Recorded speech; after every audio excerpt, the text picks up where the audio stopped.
Good day, ladies and gentlemen. Today we have with us the country head and CEO of Citi Sri Lanka, Mr. Glenn Race. Thank you for joining us. Thank you. We welcome you to the Citi Forum, Thank you very much. in collaboration with the Banking with the Poor Network, the AMF 2010. But of course you're very familiar because Citi has been one of the long-standing partners, and in fact you have been with us right from the start and have gone through China, Vietnam, Singapore, and finally, thank you for bringing it to Sri Lanka. So could we ask you, sir, why is Sri Lanka important at this point in time, and what is the significance of hosting this event in Sri Lanka? Oh, very good. Let me start with the significance, because I think it's important to note that the entire Asia Microfinance Forum idea grew out of the work that evolved from the period around 2005 when we were looking at the recovery from the tsunami. We held a microfinance event at that time in connection with our good friends from Hatton National Bank. And from that, the seed was planted for the Asia Microfinance Forum. We took it to Beijing. It was a huge success. Into Vietnam, where I think everybody agrees that that has really quite blossomed. A year ago, I was approached by our colleagues in the foundation and asked whether we could accommodate the forum here in Sri Lanka and whether it made sense to do it here. And it's very clear that the government is looking at inclusion, not merely financial inclusion, but inclusion broadly of the communities of the various parts of the country that are perhaps underserved, and that there's a real push to making that a reality in Sri Lanka. We felt that it was a very appropriate time to do the work here in Sri Lanka. In addition to that, you also have microfinance providers. There's something like 10,000 different groups that work in the area. So in effect, you had a perfect combination of determination to make inclusion work and the practitioners who can actually help foment that inclusion. So a perfect combination, and you can see the result in the forum that we're holding this year. Absolutely. Well, this is a very timely moment for this particular country, Sri Lanka. A very, very opportunistic moment for us to move the industry from a decade of working through the aftermath of a conflict. And we would like to know how you have planned to move in Sri Lanka to create a certain dynamism and build on this possibility, this potential in Sri Lanka in the years ahead. Okay, well, we're primarily a corporate bank here. And so we rely on our partners in the Citi Foundation to do a great deal of work.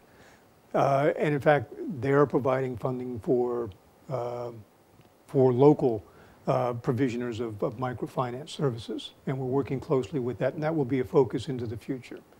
At the same time, while we're small, our bank here locally, and more particularly our staff, are focusing on issues like financial education, something that we can really add to the community, and we've done projects and will continue to do projects. We have just recently gotten funding from the foundation to do a program in the north of the country with the Sanasa Foundation that is aimed at financial education for young adults in the age of between 18 and 35, to teach these people how to manage their assets, how to grow their assets, and the kind of first steps that you would need to put yourself in a position to emerge, if you will, from the community of those who are served by microfinance. Financial inclusion is a very, very center point of our engaging dialogue with governments, with the private sector, as well as in the communities through microfinance intermediaries. How do you feel we can, as a group of networked institutions, including Citi, through the Banking with the Poor network, continue to reinforce these same messages so that other players learn from our experiences and buy into the strategy of financial inclusion? What would you recommend? Well, obviously, the greatest contribution that we can make is here at the forum this year. And as you're aware, we have over 300 practitioners, financiers, investors, and others associated with microfinance coming. But we also have 150 to 200 local participants. And it is our hope that they will take away from this meeting best practices and perhaps funding sources and the kind of networking that will allow them to grow into the future. So that's kind of a first step. But I think there has to be follow-up. One of the things that I think has emerged from this is obviously we've been in consultation with the government as we've planned this program. At the same time, they were developing their financial regulation for the microfinance. It's essential that this be a managed and regulated area.